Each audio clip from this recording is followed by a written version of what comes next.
Sejam muito bem-vindos a mais um episódio do JM Podcast. Meu nome é Vitor Macharetti e hoje estamos recebendo aqui Felipe da Costa Brasil.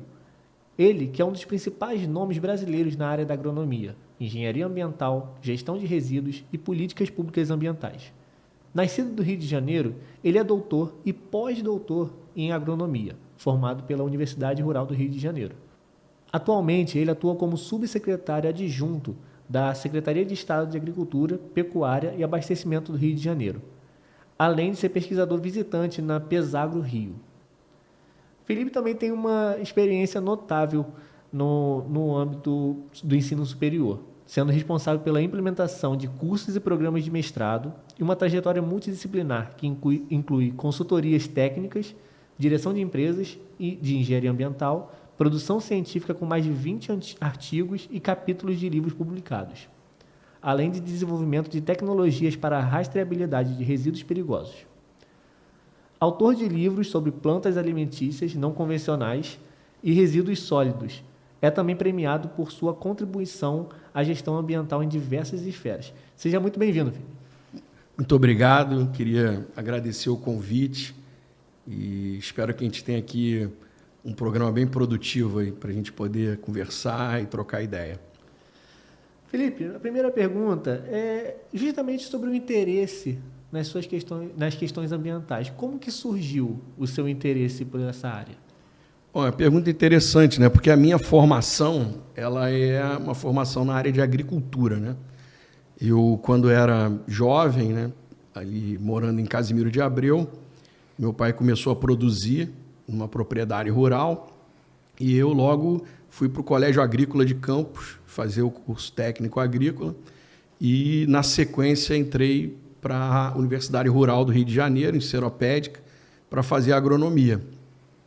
E acabei cumprindo lá uma trajetória, né? Fiz meus programas de pós-graduação em ciência do solo, mestrado, doutorado, mas logo que eu comecei a trabalhar, e fui trabalhar em umas universidades privadas e também comecei a trabalhar no mercado, uma coisa que me chamou muita atenção foi porque, como eu estava no Rio de Janeiro, eu comecei a ser convidado para participar de trabalhos na área de meio ambiente. Não só na área industrial, né, como também no setor rodoviário, mas também trabalhando na área de regularização de imóveis.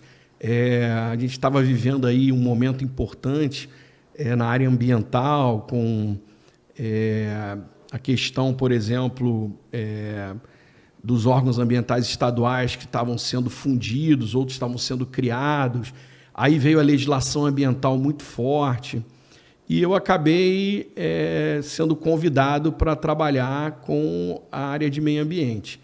E na universidade eu fui convidado para coordenar um primeiro curso de engenharia ambiental, ainda se chamava engenharia ambiental, lá na Universidade de Vassouras, e que depois acabou abrindo portas para eu ir trabalhar em outras universidades, em outros programas. Então, a agronomia acabou caminhando ao lado, né?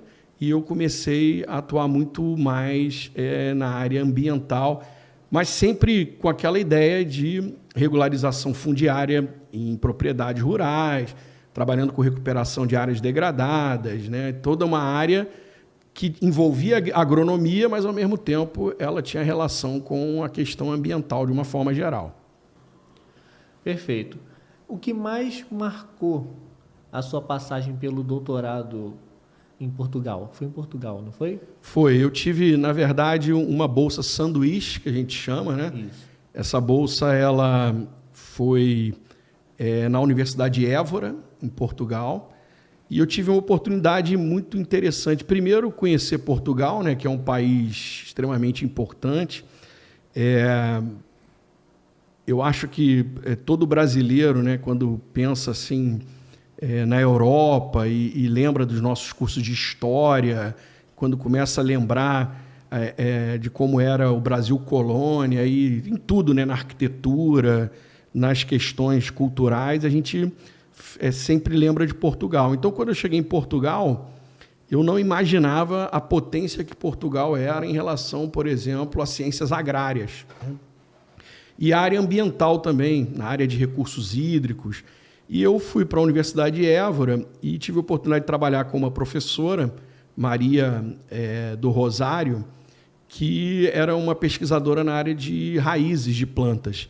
E eu vim fazendo a minha carreira aqui na graduação, no mestrado e no doutorado, com raízes de plantas. Então, eu fui para lá para trabalhar com alguns equipamentos que a gente não tinha no Brasil.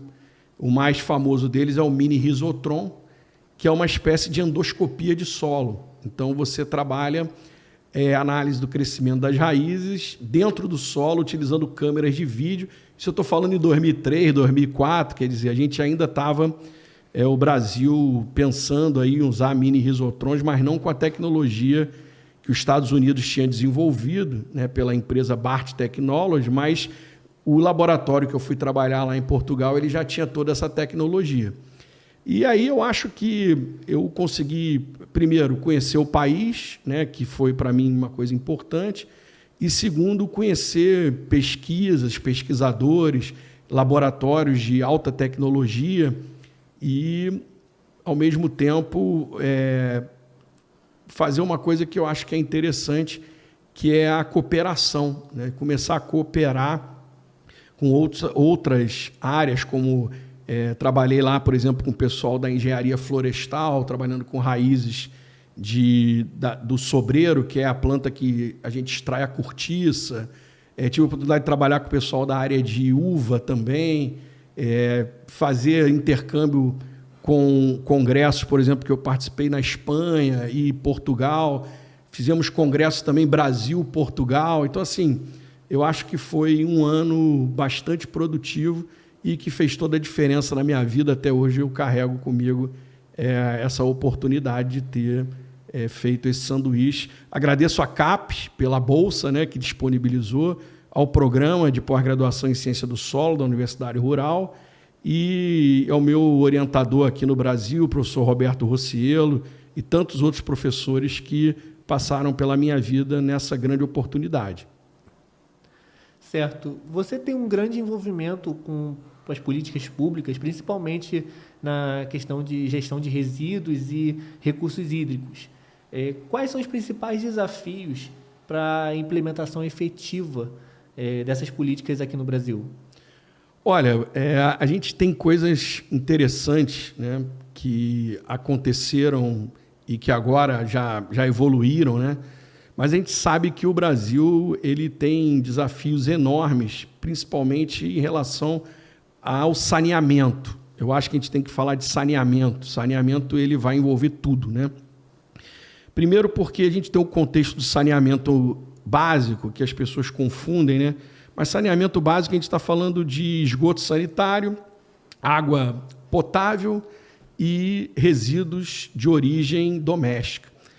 O conceito de saneamento ambiental ele já é bem maior, ou seja, ele envolve todas as outras origens de poluentes, de resíduos industriais, de resíduos da construção civil, de resíduos agroindustriais ou agro-silvopastoris, hospitalar, né, que são os resíduos de serviço de saúde. Então, na verdade, a gente sabe que o Brasil ainda está caminhando para tentar estancar uma hemorragia que é o problema dos antigos lixões e o atual problema dos aterros sanitários. E a gente sabe que a solução é a gente não ter no futuro aterro sanitário. Hoje o aterro é o famoso mal necessário, né? Mas a gente tem trabalhado muito, e quase todas as pessoas têm trabalhado, para poder criar modelos de consumo que priorizem quase sempre a não geração de resíduos, né? A redução, o reuso. A gente trabalha muito aquele conceito dos 3 R's, né? Mas, ao mesmo tempo, a gente tem trabalhado muito o conceito de análise de ciclo de vida de produtos. Então, a ideia é você trabalhar produtos dentro de cadeias de negócios onde não tenha fim. Porque o grande problema da produção e do consumo no planeta Terra é o abismo do fim, né? Ou seja, o que é o fim? O fim é o lixão, o fim é o aterro, o fim é o rio, o fim é o mar. Então, o dia que a gente conseguir criar um modelo de produção e consumo onde cada fim é o início de um novo ciclo de produção, A gente vai tirar o plástico, o papel, o papelão, a matéria orgânica, a gente vai tirar pilha, bateria, pneu do ambiente e colocar em ciclos de produção que são cada vez mais sustentáveis. E aí, envolvendo recursos hídricos, né, eu acho que no saneamento a gente tem esse problema seríssimo, né, a questão dos esgotos sanitários, os efluentes líquidos industriais, e a gente tem como desafio não só a questão do saneamento, mas também de proteção dos nossos mananciais, né, das nossas nascentes, cabeceira de rio, dos nossos olhos d'água e os nossos córregos, rios, lagos, lagoas, lagunas. E o que eu acho que está caminhando bem no sentido da legislação, mas a gente ainda tem grandes desafios em termos práticos para colocar isso em andamento.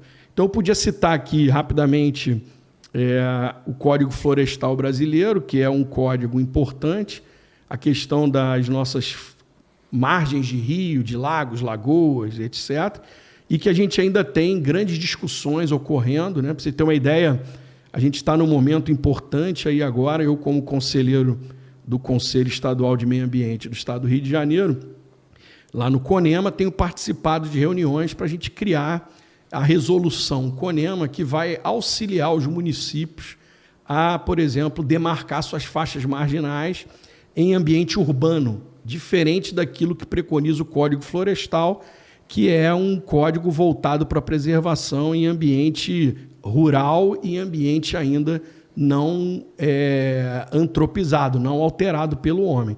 Mas a gente tem grandes desafios nas cidades, né? A questão das enchentes, a questão que envolve, por exemplo, uso e ocupação irregular de áreas de proteção permanente, mas, ao mesmo tempo, a gente também precisa disciplinar os novos tecidos urbanos que virão. Então, hoje, por exemplo, a grande preocupação nossa é aquilo que vem pela frente, né? Além de atuar no emergencial, o Estado vem fazendo um trabalho, por exemplo, importantíssimo, que é o Limpa Rio, através da SES, da Secretaria de Estado de Ambiente, mas a gente está muito preocupado também, por exemplo, dos novos loteamentos que virão, dos novos tecidos urbanos, para não ocasionar o que ocasionou na história de uso e ocupação de solo urbano no país. Sobre o processo de municipalização do licenciamento ambiental, tem algum avanço? Olha, eu acho que avançou muito, muito. No Brasil inteiro, e eu acho que no Rio de Janeiro avançou muito, né? Para você ter uma ideia, essa, inclusive, é uma das minhas linhas de pesquisa, né? A gente vem trabalhando nisso, tem alguns alunos trabalhando, fazendo, inclusive, dissertações de mestrado nesse momento, nessa linha. Nós saímos aí, desde a criação do órgão ambiental estadual do INEA, em 2007, e logo em seguida, a partir de 2010, e com a Lei Complementar 140 de 2011, a gente começou a ter alguns municípios podendo fazer o licenciamento ambiental municipal, mas o órgão ambiental estadual foi se organizando e trabalhando com os municípios, a ponto de hoje a gente ter, acredito que quase 80% dos municípios fluminenses fazendo licenciamento ambiental. São pouquíssimos aqueles que não fazem, por questões até, por problemas estruturais quase sempre, né? Mas eu acredito que em tão pouco tempo a gente já vai ter os 92 municípios do estado fazendo o licenciamento municipal. E quando eu falo que avançou, avançou por quê? Primeiro porque tem muitas políticas públicas que têm trazido grandes investimentos nos municípios, né? A questão do ICMS, por exemplo, ecológico, ICMS verde. O Estado tem feito, por exemplo, o repasse de equipamento, viatura, treinamento. Por quê? Porque é importante para o Estado a descentralização do licenciamento para que ele possa cuidar dos licenciamentos que são mais complexos tecnicamente e maiores no sentido de o que a gente fala de porte, né? Por exemplo, uma estrada que vai atravessar 2 municípios. Então, esse é um licenciamento estadual, né? É uma estrada que vai atravessar, por exemplo, 2 estados. É um licenciamento federal. Então, a gente sabe que o artigo 26 da Constituição Federal, ele fala desse dever conjunto, né, da União, do Estado, do município e do Distrito Federal de atuar em relação à proteção ambiental e, ao mesmo tempo, a gente precisa lembrar que a maior parte dos impactos acontecem no município, são impactos locais. Então, eu poderia te dizer que, com certeza, o Brasil avançou muito nisso, né? Inclusive, tem a Associação dos Órgãos Municipais de Meio Ambiente, a ANAMA, tanto a ANAMA nacional como a ANAMA estadual, ela tem participado muito através dos representantes da Secretaria de Meio Ambiente.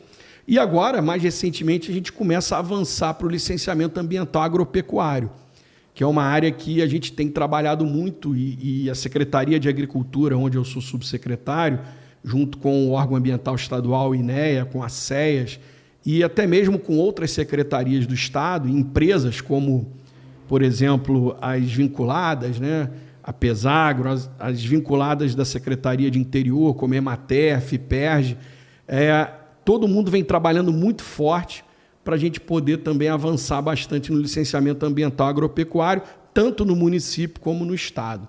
E aí, só para finalizar esse tema, que eu acho que é importante, é lembrar da questão das formações profissionais. Foi um grande desafio para o Brasil e para o Rio de Janeiro, por exemplo, consolidar os estudos ambientais necessários para a formação profissional, para a gente poder ter técnicos, analistas, que pudessem realmente atuar nos municípios, atuar lá na ponta, fazendo o trabalho que é importantíssimo, uma vez que o licenciamento ambiental ele é autodeclaratório e, obviamente, o órgão ambiental, tanto municipal, estadual como federal, ele precisa de técnicos, analistas, né? E aí vem essa contribuição das universidades. Eu acho que, como eu posso lembrar aqui, eu falei, por exemplo, o primeiro curso privado criado de engenharia ambiental foi lá em Vassouras, onde eu fui coordenador e foi reconhecido pelo MEC. É claro que já tinha o curso lá da Escola Politécnica, lá da UFRJ, mas depois começaram a aparecer cursos em todos os locais. Mas, para você ter uma ideia, o primeiro curso de engenharia ambiental nasce lá em Palmas, no Tocantins. E aí, como é que você monta um curso com características de profissionais habilitados para trabalhar no Acre, para trabalhar no Amapá, para trabalhar, por exemplo, no Amazonas, no Pará, onde as informações elas têm relação maior com biodiversidade, com a parte de floresta, recursos hídricos, etc., e um engenheiro ambiental para atuar em São Paulo, em Belo Horizonte, para atuar no Rio de Janeiro, com uma carga muito mais aí industrial, urbana. Então, foi um grande desafio. O Brasil eu costumo dizer, um conjunto de ambientes dentro de um macro, né, do nosso território, e, obviamente, que os órgãos ambientais foram se organizando, foram se estruturando. Por exemplo, Araruama. Araruama tem a lagoa. Se você pegar o município, por exemplo, de Macuco, lá é uma bacia leiteira. Então, como que esse município ele precisa se organizar? A questão da pesca lá não é relevante, aqui é muito relevante. Em compensação, Araruama tem agricultura, né? Tem, por exemplo, laranja, tem pimenta, tem aí o pessoal produzindo uma série de produtos importantes e não pode esquecer dessa relação ainda com a questão da água, da balneabilidade, do tratamento de esgoto. Então, não é simples. Eu costumo sempre acalmar as pessoas. Vamos acalmar um pouco, por quê? Porque os desafios na área ambiental eles são muito complexos, multidisciplinares. Então, eu queria aqui ressaltar que realmente nós tivemos um grande avanço no Brasil e principalmente no Rio de Janeiro em relação à municipalização. Perfeito. Como você avalia o avanço da tecnologia de rastreabilidade de resíduos? O Brasil está preparado para estar ampliando esse tipo de solução? Olha, essa é uma questão muito interessante. Você deve ter visto, né, quando estava se preparando para a entrevista, que a gente trabalhou muito com a questão da rastreabilidade de resíduo perigoso, né? Sim. E eu vou dar um exemplo aqui hoje na nossa área, por exemplo. Hoje o Rio de Janeiro tem um trabalho muito forte em embalagem de agrotóxicos, né? E embalagem de agrotóxicos é realmente uma prioridade em todo o país. Por quê? Porque a gente tem ali uma legislação própria, uma legislação específica. Quando a gente fala, por exemplo, em remédio vencido de uso domiciliar, é outra realidade. Quem nunca pegou um remédio vencido e colocou no saquinho de lixo junto com o resto de alimento, né? Ou até mesmo, já aconteceram grandes atrocidades. Pessoa levar isso para queimar no quintal, ou diluir em água e jogar na pia, né? Então, a rastreabilidade, ela é um desafio enorme, porque é muito difícil você garantir que 100% dos inservíveis eles vão deixar um rastro dentro de uma logística, seja ela uma logística para um aterro ou uma logística para uma reciclagem, de 100%. Né? Então, o que a gente começou a fazer? E eu acho que isso é interessante. Buscar algumas tecnologias, a gente trabalhou com algumas delas, né? Desde etiquetas comuns até trabalhar com rastreabilidade de transporte, né? Que era muito mais simples, e testamos etiquetas de radiofrequência, que a gente chama de RFID, fizemos alguns trabalhos interessantes, até ganhamos prêmios aí fora do Brasil com essas etiquetas, né?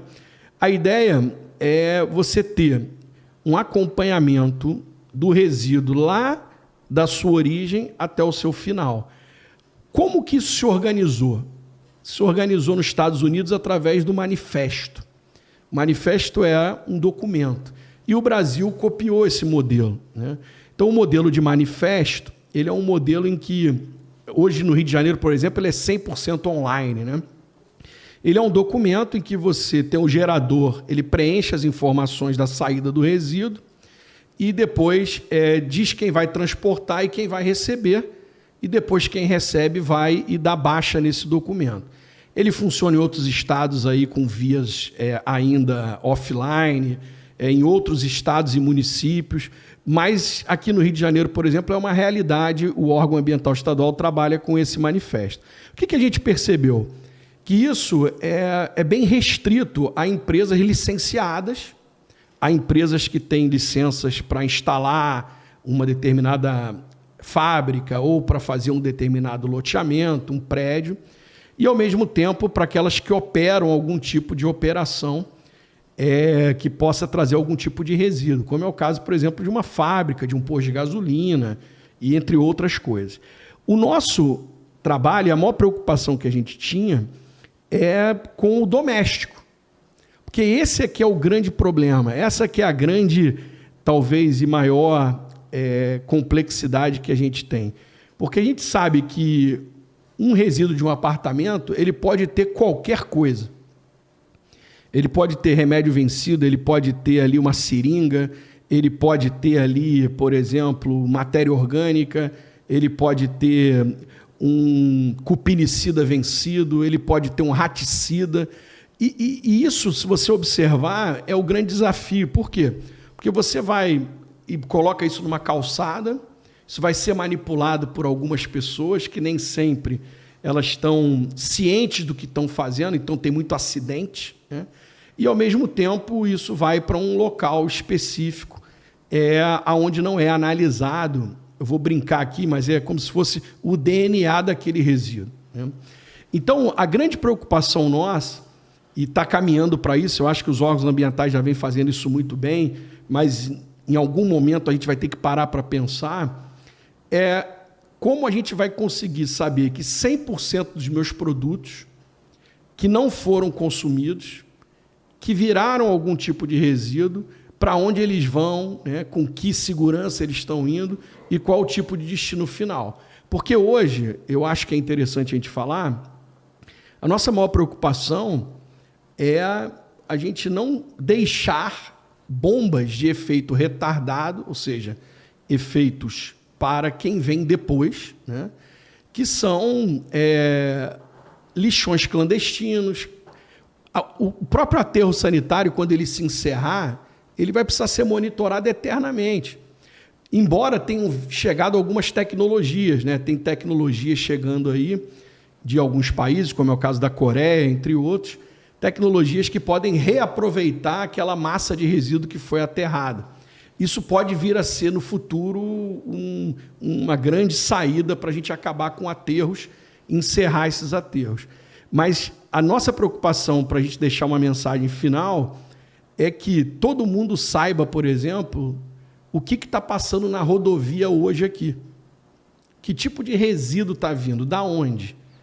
Que tipo de material? Caso, por exemplo, vocês acompanhem, quando tem um acidente com carga perigosa, imediatamente o órgão ambiental é acionado, vem equipe de atendimento à emergência. Isso tudo está previsto dentro do licenciamento ambiental.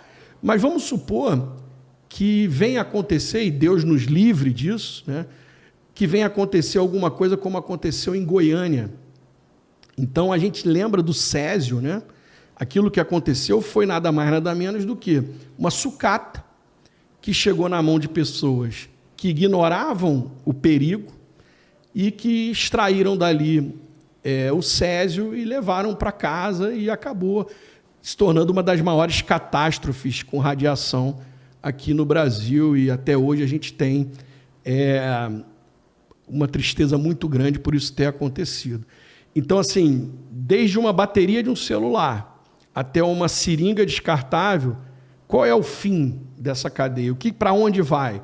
Então, o tema rastreabilidade, ele é um tema que eu vou dizer que ele é emergente, embora já esteja consolidado, mas a gente ainda vai ter um desafio aí, eu digo brincando sempre com os meus alunos, que é um desafio de mais um século para a gente poder chegar, eu dizer assim, com certeza, olha, hoje eu sei.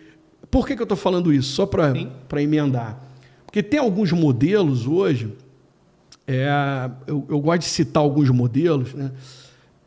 A gente tem alguns modelos, por exemplo, na União Europeia, lembrar aqui do modelo italiano, do SISTRI, onde você hoje tem grande parte dos resíduos que se deslocam sendo monitorados online, on-time e full-time.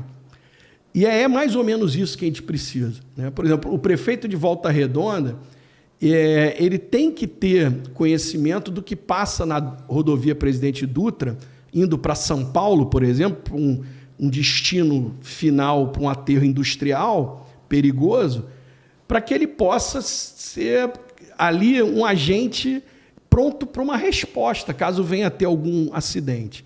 Agora, se você ignora, eu tenho falado isso por quê? Porque a gente faz muito treinamento, né? Eu fiz muito treinamento. Não sei se você já ouviu falar daqueles painéis de controle, aqueles que são laranja, que tem em carga perigosa junto com rótulo de risco. Uhum. Quando eu falava para algumas pessoas, você sabe o que tem ali dentro? É um ácido. O cara, mas eu não sabia. Pois é, porque isso tinha, na minha opinião, que ser ensinado no colégio no início. Porque se você está andando numa estrada, tem algum produto perigoso, o que você tem que fazer? Você tem que reagir ou você tem que agir com prevenção? Né? Então, às vezes o cara está lá cortando aquele caminhão, nem sabe o que está sendo levado, e mais ainda quando tem um caminhão com resíduo. Porque o caminhão com resíduo, tem muitos resíduos que são levados como produtos perigosos diversos, ou resíduos perigosos diversos.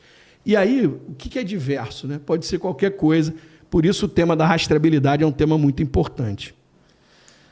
Certo. O que te motivou a pesquisar e difundir plantas alimentícias não convencionais? E como que elas podem dialogar com a segurança alimentar e sustentabilidade? Olha, essa é uma pergunta importantíssima para mim, porque eu jamais, nunca na minha vida, eu pensei que um dia eu fosse trabalhar com esse tipo de atividade, com esse tipo de planta. Essa é uma história muito bonita até, por quê? Porque isso começou com a minha esposa, né? Eu, quando comecei a trabalhar como técnico em agropecuária e depois estudando agronomia, a gente estudava muito plantas daninhas, né? Esse conceito de plantas daninhas. E invasoras, E isso sempre foi muito polêmico, porque os nossos colegas vinham e falavam, não, peraí, mas as invasoras são aquelas que os colonizadores trouxeram, não aquelas espontâneas que estão ali no local. E sempre teve essa discussão, E a gente aprendia, por exemplo, a como controlar essas invasoras. Em algumas outras aulas, você aprendia a aplicar veneno para matar essas plantas, que são os herbicidas.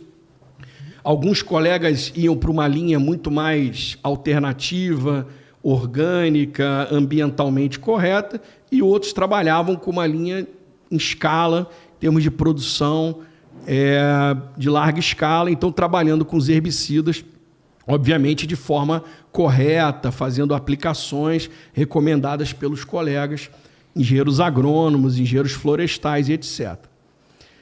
E aí, ao longo da minha vida, eu acabei casando com a Amanda, né? A Amanda, que era uma estudante de geografia e que tinha muito interesse por plantas, sempre teve muito interesse desde criança por planta. Era uma criança que tinha muita curiosidade com planta.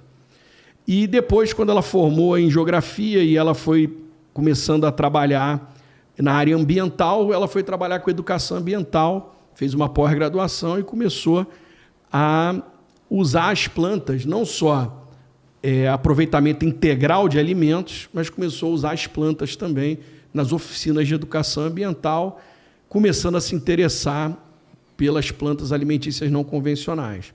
E daí ela foi fazer uma carreira, começou a trabalhar com isso, aí fez o curso de psicologia, e terminando o curso de psicologia, ela foi fazer gastronomia, e aí depois fez outras pós-graduações, começou a trabalhar realmente com isso, e criou uma página na internet, que é a Punklândia, né? Que é uma página que ela está mais desenvolvida agora no Instagram, tem mais de 160 mil seguidores, e a gente começou a ver que isso realmente era uma coisa muito séria para ela e passou a ser uma coisa séria para mim. Por quê? Porque eu comecei a trabalhar com ela e comecei a perceber, através do meu apoio agronômico, que eu era muito ignorante em termos de botânica, em termos de espécies alimentícias. Por quê? Porque nós, como engenheiros agrônomos, a gente trabalhava muito aquelas plantas que são a base da cadeia de consumo, né? Arroz, feijão, milho, cana, soja. E, no entanto, ela começou a me mostrar plantas, tanto em vegetação alterada, como é o caso de jardins e etc., mas também na própria floresta, plantas alimentícias. E a gente chegou a ter, na nossa coleção, né, no sítio nosso, em torno de 430 espécies comestíveis ou partes alimentícias não convencionais.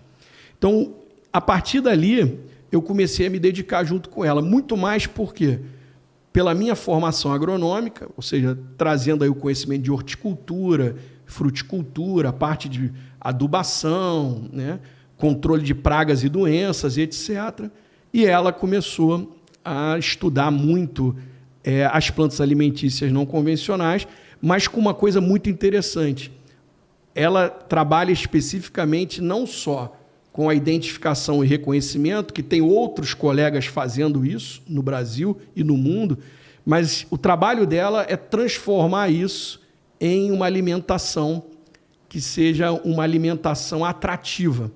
Então, ela trabalha muito com cores, com sabores e criando pratos e criando receitas para o aproveitamento dessas plantas dentro da alimentação. E aí a gente começou a trabalhar, e hoje a gente tem um projeto financiado pela FAPERJ, através da Pesagro, e tem bolsistas espalhados aí pelo Estado, trabalhando com essas plantas alimentícias, visando a merenda escolar, a alimentação hospitalar e também a alimentação animal.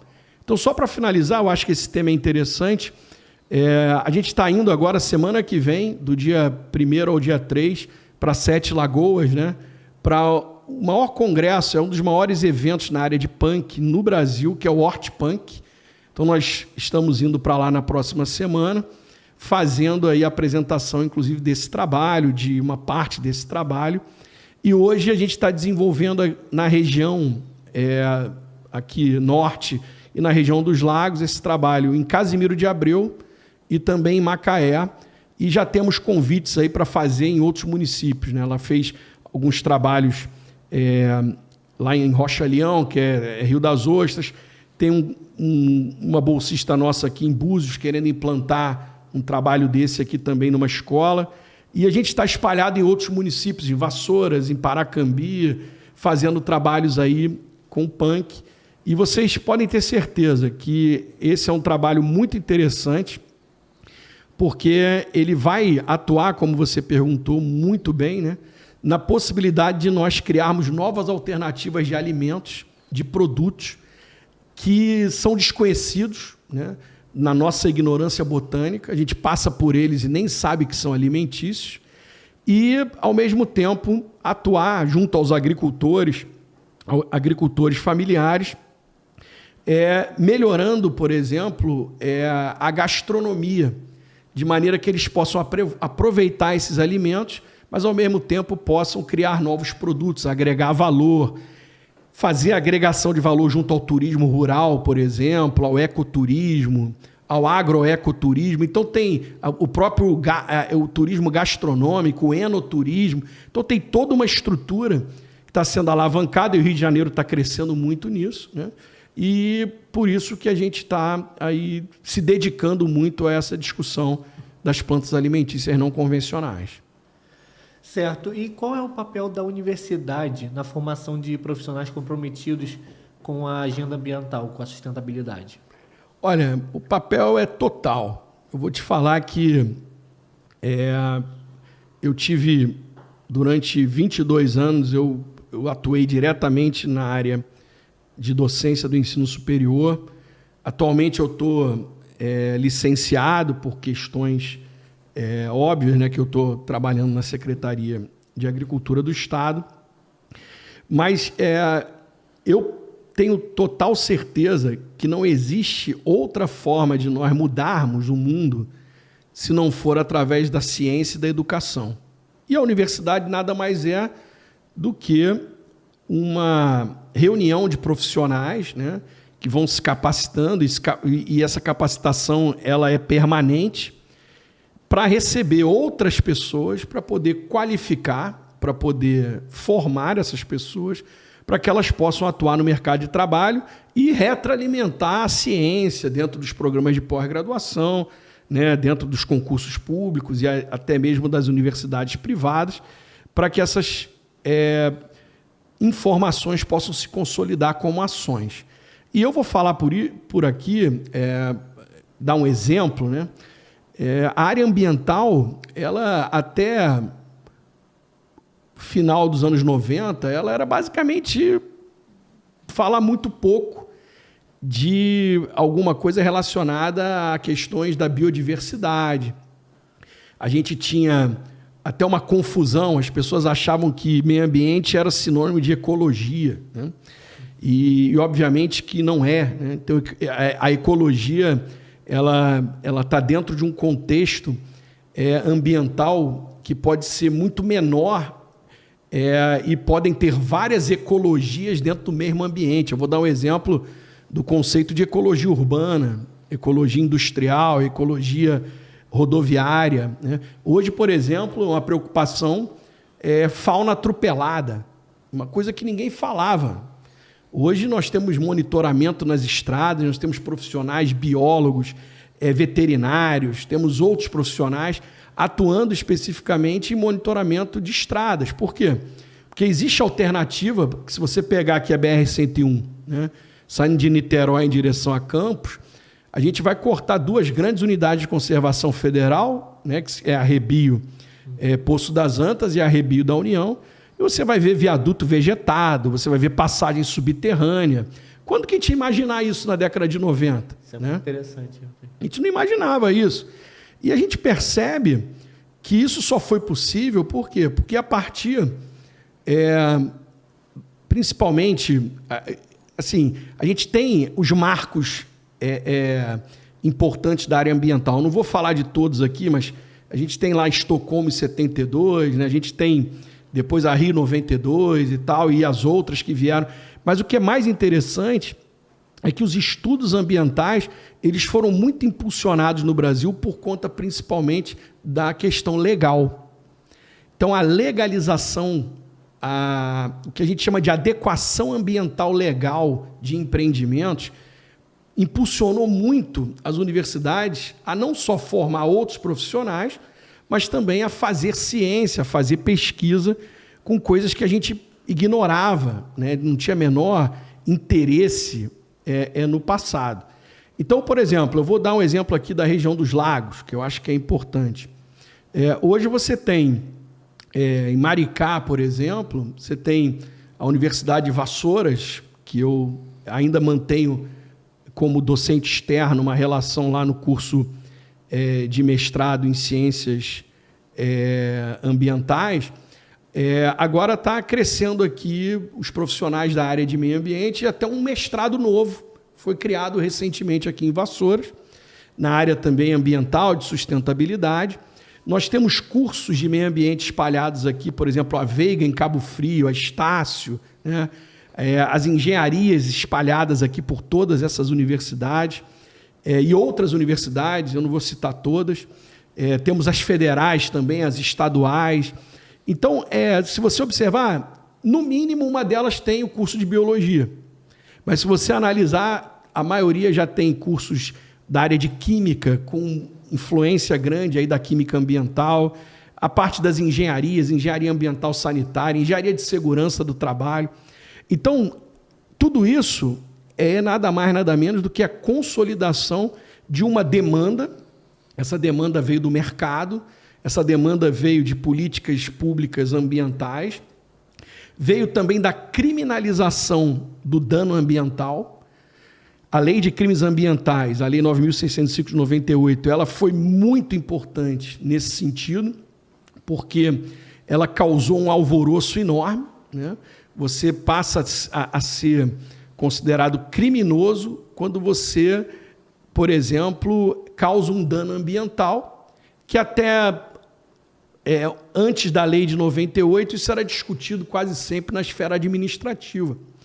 Então, é um conjunto de coisas. Eu acho assim que a universidade, ela continua e sempre vai ser o grande encontro de pessoas, de mentes, de conhecimento, para que a gente possa romper os desafios do futuro, né? Eu não estou nem falando aqui na área médica, não estou nem falando aqui nas grandes áreas aqui de impacto como óleo e gás, né, energias. Eu estou falando de uma forma geral as questões ambientais, mas que se a universidade não estiver atenta e ela não estiver atualizada, com certeza ela vai ter dificuldade de fazer com que a sociedade mude, né? Você coordena e orienta diversos projetos. Como você enxerga o impacto da pesquisa aplicada na vida prática dos produtores rurais e dos gestores públicos? Olha, sem pesquisa aplicada, e agora a gente a gente vai usar um termo em conjunto, são pesquisas participativas, porque o agricultor, muitas vezes, eles ensinam mais do que aprendem aos pesquisadores. Isso é fato, né? Eu aprendo todos os dias no campo. Às vezes, em um dia de campo, eu aprendo o que eu não consigo ler em 10, 15 livros, né? Mas uma coisa que eu ia te explicar a pesquisa básica, ela é fundamental, né? Fundamental. É a base de tudo. É ali que você vai ter condições, tempo para você trabalhar com o que você quiser dentro daquilo que é possível e dentro daquilo que você imagina ser ali a tua linha de pesquisa, a tua linha de trabalho. Agora, a pesquisa aplicada, ela trabalha dentro de um conceito de transferência. Transferência de conhecimento, transferência de tecnologia, inovação. Quando você leva isso para o campo, você, às vezes, com uma única informação, vou te dar um exemplo. A gente tem vários e vários casos no Brasil, e a área agropecuária hoje no Brasil é responsável aí por 30% do PIB, então não preciso nem dizer da importância da agricultura para o país, né? Mas a agricultura ela tem importância em todos os estados do Brasil, até no Distrito Federal.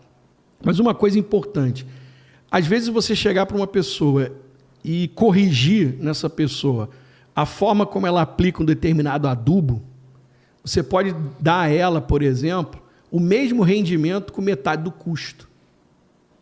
Então, a pesquisa aplicada, e não só a pesquisa aplicada, porque a pesquisa aplicada não é o fim. A pesquisa aplicada, depois ela tem a ponte de transferência, que é a extensão rural e assistência técnica, esse trabalho que é muito conhecido no país pela Emater, né?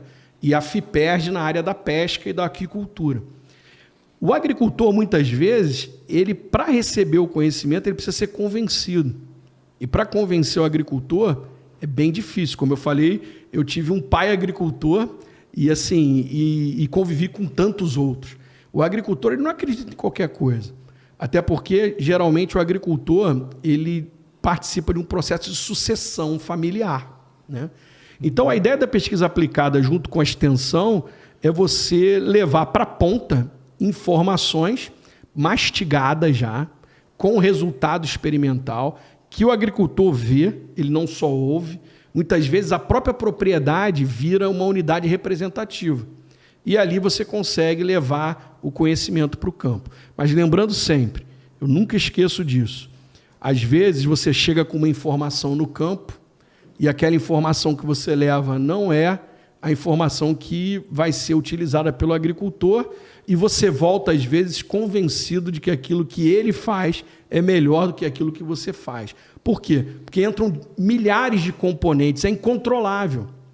Pode ser a qualidade do solo, pode ser da água, pode ser a qualidade daquela planta que ele está utilizando, a muda, ou até mesmo o clima, o microclima. Então, tem tantas variáveis que, às vezes, o que funciona para A não funciona para B. Portanto, a pesquisa participativa está tomando lugar. Por quê? Porque ela não é uma pesquisa autoritária. Ela é uma pesquisa de troca. E ali o agricultor consegue colocar suas dores, consegue colocar seu conhecimento, porque eu não sei, muitos ouvintes devem perceber isso, mas a gente precisa mudar essa ideia de que o agricultor ele é uma pessoa desprovida de conhecimento. Aquela ideia do Jeca Tatu, aquilo tem que acabar. Eu tenho trabalhado todos os dias para isso acabar. O agricultor, na verdade, ele é um grande conhecedor daquilo que faz. Ele tem não só o conhecimento, mas ele tem uma coisa que pouca gente tem. Ele é extremamente insistente. Porque para viver da terra, para viver na agricultura, você tem que abrir mão de muita coisa. E grandes agricultores nascem quase sempre de grandes desafios, né? E aí, para finalizar esse tema, que eu acho que você fez uma pergunta importantíssima, a gente sabe da importância da fixação do homem, da mulher e do jovem no campo. A gente tem agricultores hoje aqui, por exemplo, em Araruama, que eles são engenheiros agrônomos, são veterinários, e que optaram por permanecer na terra.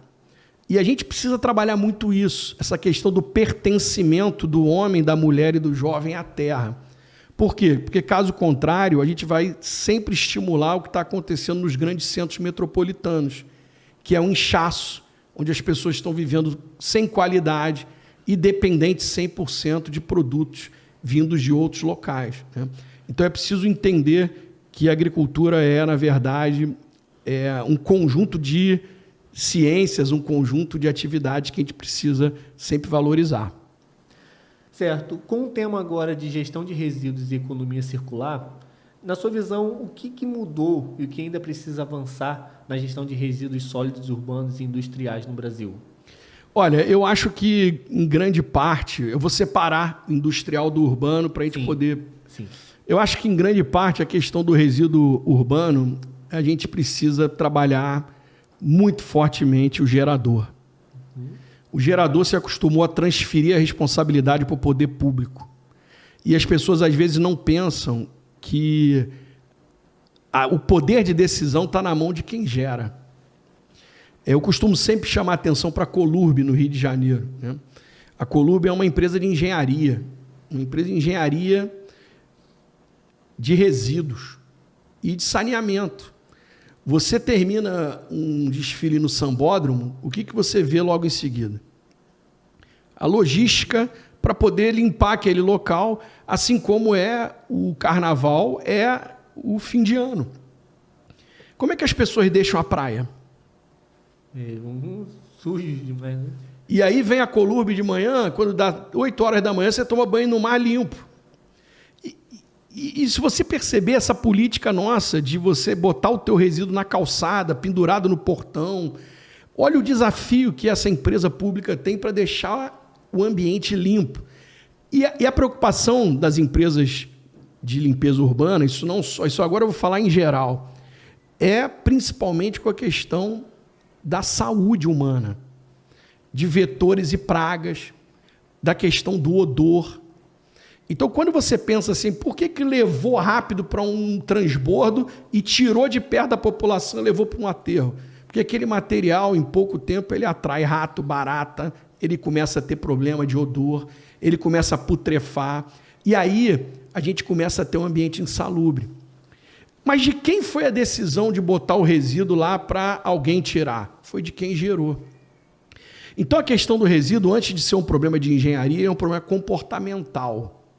Além de comportamental, ele é um problema de educação.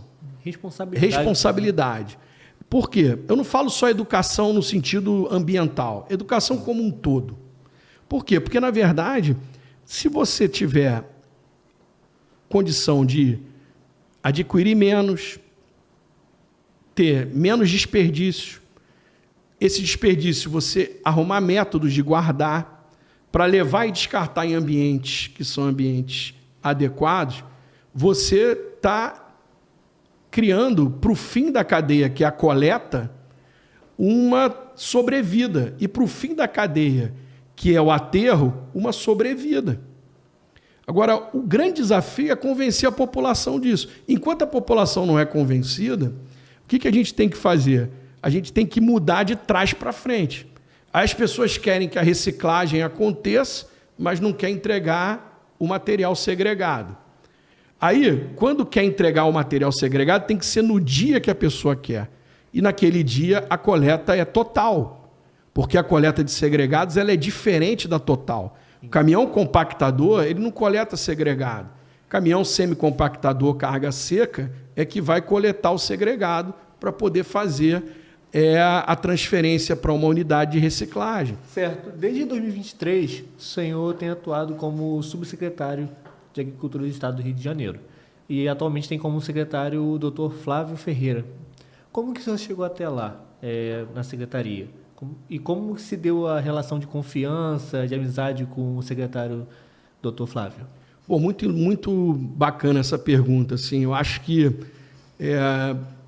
eu tenho conversado muito, tenho falado muito sobre isso com muitas pessoas, porque eu sempre fui uma pessoa muito dedicada à universidade. Mas aconteceu um fato que eu acho que é interessante, que eu acho que pouca gente conhece na minha carreira, mas eu sempre divulgo isso, venho falando. Quando eu voltei de Portugal, daquela Bolsa Sanduíche, em setembro de 2004, logo em seguida teve uma eleição em Paracambi, município aqui da Baixada Fluminense, em que o Dr. Flávio, médico, Dr. Flávio Ferreira, ele se elegeu prefeito lá de Paracambi. E ao se eleger prefeito em Paracambi, ele procurou montar uma equipe técnica para fazer parte do governo dele a partir de 2005. E eu, como tinha conhecido a Amanda moradora de Paracambi, e acabei casando com a Amanda e ficando em Paracambi, ele, através da prima dele, que é uma professora da Universidade Rural, uma grande amiga, ele acabou me conhecendo e me convidando para ficar com ele lá na Secretaria de Agricultura. Até que eu fui secretário de Agricultura num período que ele ficou como prefeito, período de 5 meses, e depois ele acabou saindo da prefeitura e por questões aí, judiciais, e eu acabei voltando para a universidade e fiquei na universidade até 2023. Ou seja, nunca mais eu tive nenhum contato com o poder público, mas trabalhando sempre como professor, e ao longo da minha carreira aí montei empresas, né? Eu sou criador de algumas empresas. Hoje eu estou afastado das empresas, obviamente, mas sempre trabalhando com ensino, pesquisa, extensão e também no meio empresarial, consultoria. E aí, quando foi no ano de 2000 e, se eu não me engano, 22, teve a eleição e o doutor Flávio veio candidato a deputado federal, acabou ficando em primeira suplência pelo PL, e logo em seguida o governador convidou o doutor Flávio para ser secretário em fevereiro de 2023. E aí, quando ele foi para a Secretaria de Agricultura, por quê? Porque ele é agricultor, ele é pecuarista. A origem dele, tanto dele quanto do irmão, que é o doutor Deodalto, que atualmente está no 3º mandato de deputado estadual, também é médico e também é agricultor, eles tiveram uma origem no município ali de Central de Minas, em Minas Gerais, uma origem na agricultura com o pai dele, que era agricultor pecuarista. Depois eles seguiram a vida e, através da agricultura, o pai dele conseguiu com que eles fossem estudar e depois eles acabaram indo fazer medicina e hoje são 2 médicos muito reconhecidos, né? O Flávio anestesista, o Deodalto obstetra, cirurgião, e eles são muito conhecidos e têm uma família muito voltada aí para a área das ciências da saúde, muitos médicos, né, dentistas, etc., e continuam na agricultura até hoje. Então, quando eles foram convidados para a Secretaria de Agricultura, o doutor Flávio lembrou de mim. E tem uma questão interessante, né? Ou seja, eu acabei casando em 2005 com a Amanda e ele foi meu padrinho de casamento. Legal. Então ficou aquela amizade, aquela relação e uma grande admiração que eu tenho por ele, pelo irmão, pela família. A esposa dele, inclusive, foi prefeita de Paracambi por 2 mandatos. A Lucimar, minha madrinha de casamento também. E quando foi em abril, ele me ligou e falou: Felipe, eu queria contar com você aqui para me ajudar, porque, afinal de contas, eu estou montando uma equipe e eu tenho muita confiança em você, no teu trabalho, acompanhei tua carreira e queria que você viesse ficar com a gente aqui trabalhando. No primeiro momento eu relutei, obviamente, porque por questões até de falta de identidade, né? Mas conversando com vários amigos em comum e incentivado aí pela minha esposa, pela minha família, eu aceitei e fui para lá para trabalhar com ele. E eu vou dizer para você, foi para mim talvez uma das decisões mais importantes da minha vida. Por quê? Porque através da confiança dele, do grupo dele, eu voltei para a agricultura de uma forma muito intensa, né? Eu talvez não tenha tido oportunidade nos meus 22 anos de carreira, antes de ir para a secretaria, de ter tanto contato com a agricultura como eu tive a partir de 2023. E, obviamente, tenho uma grande confiança nele, que é um grande amigo, né? E no irmão dele, que é o deputado estadual, o doutor Deodalto. E aí, nesse meio tempo, aconteceu uma coisa interessante, por quê? Porque o doutor Flávio acabou assumindo a vaga de deputado federal, o Deodalto acabou assumindo o cargo de secretário de Agricultura, e depois de aproximadamente 9 meses, aí 10 meses, o doutor Flávio volta como secretário. Então, a gente acabou mantendo uma unicidade, né, mantendo uma continuidade do trabalho e tendo a oportunidade de trabalhar com os 2 irmãos, esses 2 grandes amigos meus. E posso dizer aqui com toda certeza, eles têm sido hoje responsáveis pela grande, talvez, virada de chave que a gente teve no nosso estado do Rio de Janeiro. É claro que a agricultura sempre existiu, né? Os agricultores sempre estiveram ali presentes, persistentes, como eu digo até, eu brinco muito, insistentes, né? Resilientes. Mas uma coisa que aconteceu com a chegada do Dr. Flávio na secretaria, depois com o Deodalto, foi a gente dar luz a isso tudo. Ou seja, a gente tem feito um trabalho incansável de dar visibilidade à agricultura dentro do Estado e todo o apoio que a gente consegue, obviamente, com alguma dificuldade, né? A gente sabe que o Rio de Janeiro é um estado muito complexo, muito grande, embora pequeno em termos de território, ele é grande nas suas dificuldades, nos seus desafios, né?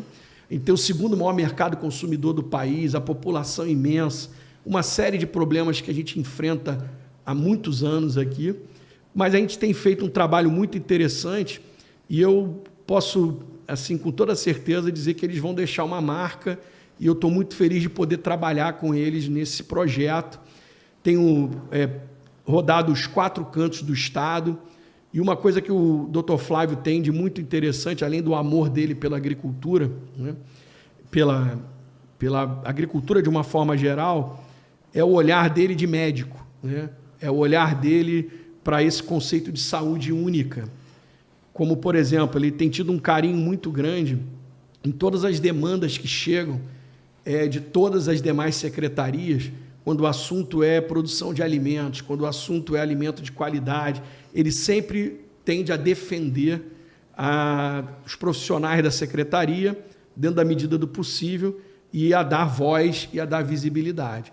Então, acredito que esse carinho, essa coisa do médico e do agricultor, tem feito deles, dos dois, grandes líderes aí da nossa agricultura no estado, como a gente já não tinha há muito tempo. Tá? Isso eu posso falar de carteirinha.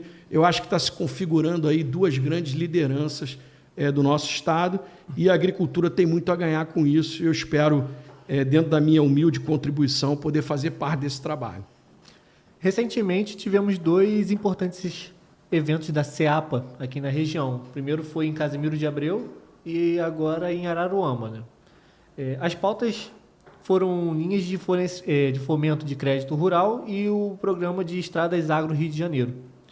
O senhor poderia falar um pouco sobre esses programas, sobre o governo do estado? Claro, com certeza. Esse trabalho, e eu acredito que vão ter outros municípios, em breve vão receber esses eventos de divulgação. Primeiro, o PFAT, né, é um programa de fomento que tem como a principal função aí você levar crédito subsidiado, que é um crédito com juros de 2%, para todo tipo de projeto de agricultura, ou seja, ele não é um crédito direto, ele é um crédito que está sempre vinculado a um projeto. Esse projeto geralmente ele é feito pelos técnicos da Emater, pelos técnicos da secretaria. E por que o projeto? Para garantir e dar segurança ao agricultor de que ele vai conseguir fazer com que esse fomento tenha rentabilidade suficiente para ele devolver o recurso, mas ao mesmo tempo também ter lucro e dar continuidade ao seu projeto, à sua atividade. Então, esse programa é dividido em várias e várias linhas de trabalho. Vou citar algumas aqui, por exemplo, para a região foi apresentado, tanto para Casimiro de Abreu, para a questão da banana, como também para a questão do leite, né, da pecuária leiteira. A gente tem aqui a laranja, em Araruama, como em toda essa região que a gente chama de região de Tanguá, né, que pega Itaboraí, Tanguá, Araruama, com as melhores laranjas do mundo, né? E tem laranjas premiadas aí com a melhor doçura de laranja de todas as laranjas produzidas no Brasil e no mundo. E, inclusive, com uma identificação geográfica, né?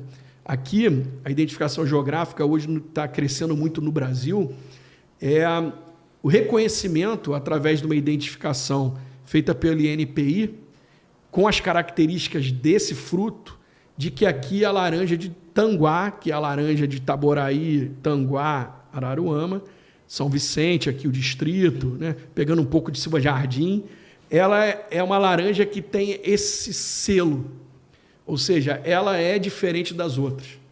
E uma coisa que a gente tem feito, e tem pedido muito para os nossos ouvintes, aí, para os nossos cidadãos fluminenses, valorize o produto fluminense.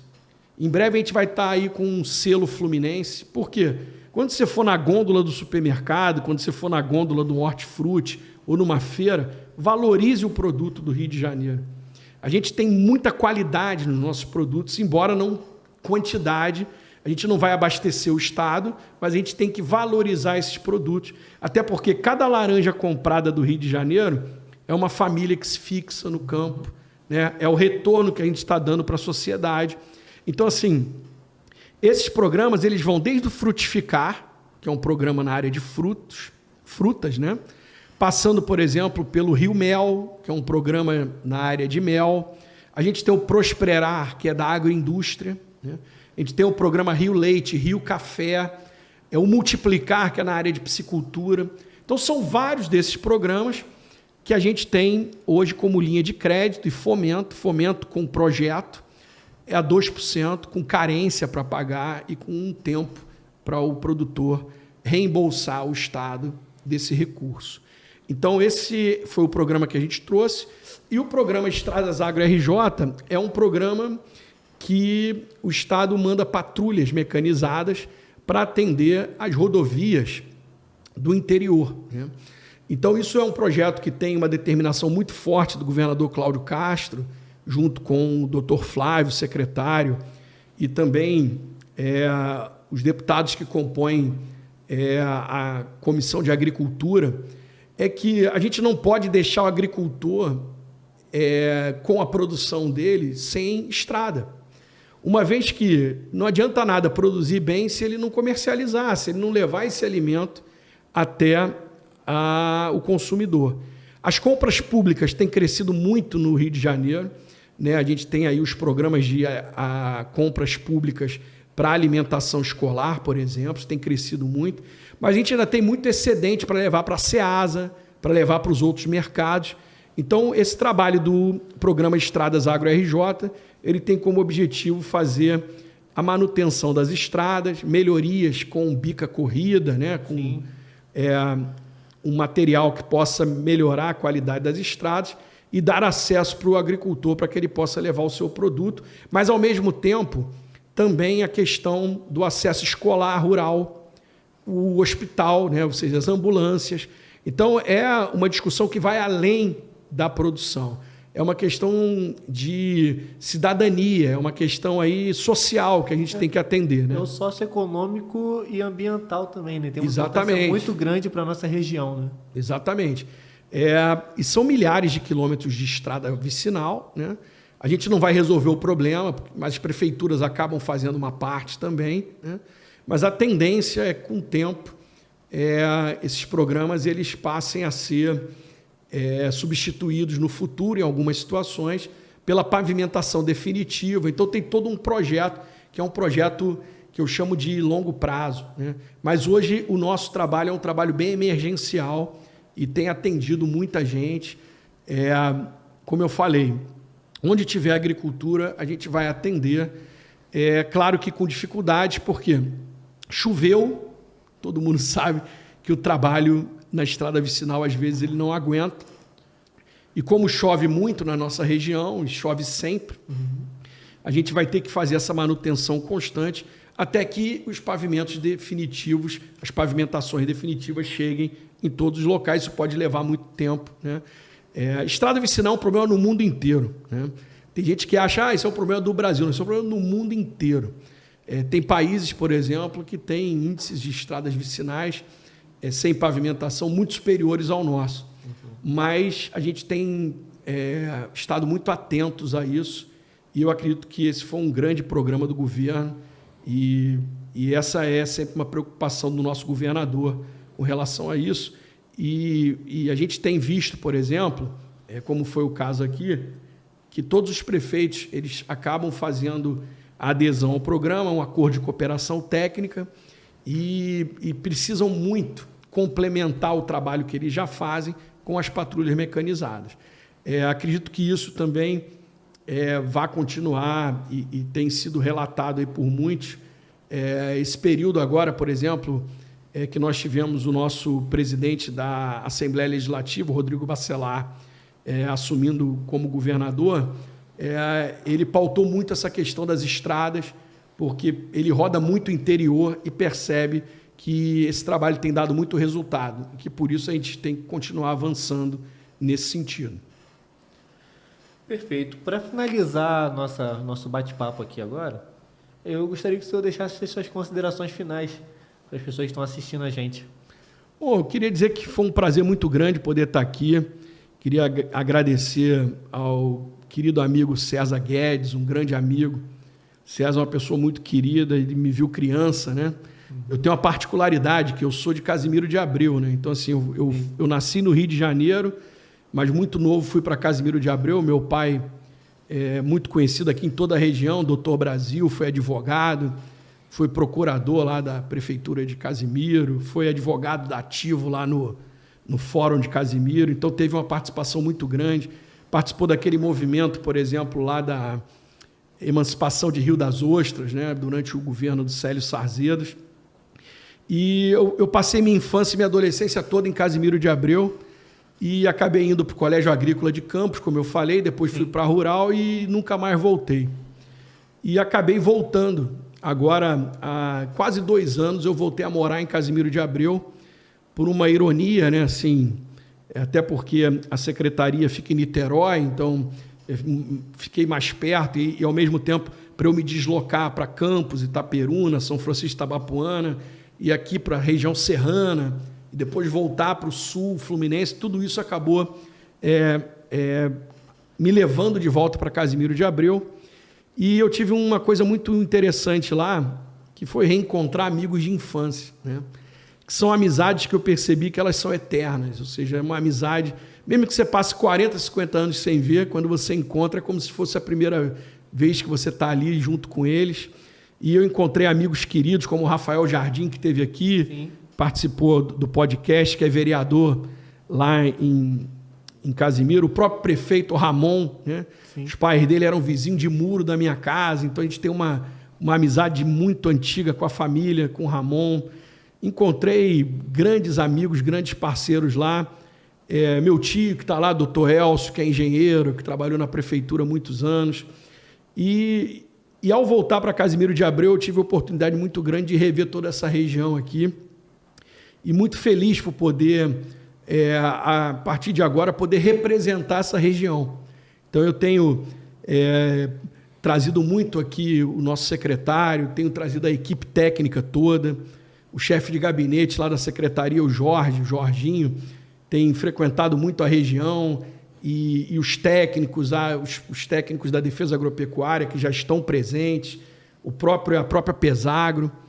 Encontrei um grande amigo, Dudu Jardim, lá de Macaé, que é primo do Rafael, que hoje eu tenho a felicidade dele trabalhar com a gente lá na Pesagro. Então, na verdade, a gente teve um encontro muito interessante e eu tenho podido assim ver a pujança da agricultura na nossa região, a importância da agricultura, do turismo, né, do turismo rural, dos grandes eventos, das exposições agropecuárias. Inclusive, agora, a gente vai ter na próxima semana, 4, 5 e 6 de julho, o Festival do Aipim, em Casimiro de Abreu, que é um dos grandes eventos já do calendário do Rio de Janeiro. É um grande evento que valoriza os agricultores, né? Entretenimento, turismo, assim como a gente tem tido a oportunidade de visitar todos os municípios. E eu queria finalizar dizendo que nós estamos começando um grande projeto na Secretaria. Esse projeto vai começar com a primeira etapa lá em São Francisco de Itabapuana, no sábado agora, dia 28, junto com a Secretaria de Ação Social e Direitos Humanos, da secretária Rosângela, e a Secretaria de Agricultura. Vai começar o Agricultura Social, que é um programa importantíssimo, que vai levar não só a agricultura, mas também todos os serviços necessários na área de saúde, documentos, né? Toda a parte de conhecimento técnico também, agrícola. E esses municípios vão receber equipamentos, vão receber sementes, mudas e etc., sempre em áreas de população de alta vulnerabilidade, desde povos tradicionais, passando também pela agricultura familiar. Então, eu deixo aqui o meu muito obrigado, o meu abraço. Espero que o podcast continue crescendo. Eu já vi que tem uma audiência muito grande. E sempre que vocês precisarem de mim, da Secretaria de Agricultura, contem sempre com a gente. A gente que agradece a sua vinda aqui, foi uma conversa muito boa, muito agradável. Agradeço mais uma vez pela sua presença e agradeço a todos vocês que estão aqui nos assistindo, estão prestigiando, e até o próximo episódio.